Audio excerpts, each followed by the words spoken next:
За одоо энэ шилтлийн докторгийн бүтээгдэхүүн байгаа. Энэ нь болохоор ерөнхийдөө нөгөө спиртний төрлийн юм хэрэгэлсэн үед хэрэглэхийнхаа өмнө юм уу дараа ууж илэгний эсээ хамгаалах зорилттой. Энэ сарамсны анд нь болохоор Монголдо өөрсдөө нөгөө Монгол сарамсаа 90 хоног исгээд хар сарамсаа гаргаж аваад тэрийг хандлаад цэвэршүүлсэн ус, цагаанга, лимоны хүчил зүгийн балаар амтлаад бакус маягийн болгоо гаргасан. Борлуулалт гэвэл манайх Монголынхаа нөгөө томоохон сүлжээ дэлгүүрүүд Номин, Everyday, Баясах, Оргил гэд бүх сүлжээ дэлгүүрүүдээр худалдаанд гарч байгаа.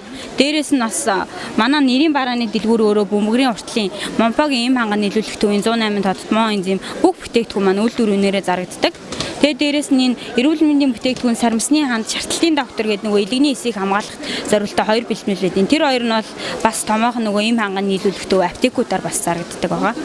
Мишель гээд брэнд найрлагандаа гүүний санта бүгд усан суурьтай дандаа тийм бүтээгдэхүүнүүд гаргадаг байгаа.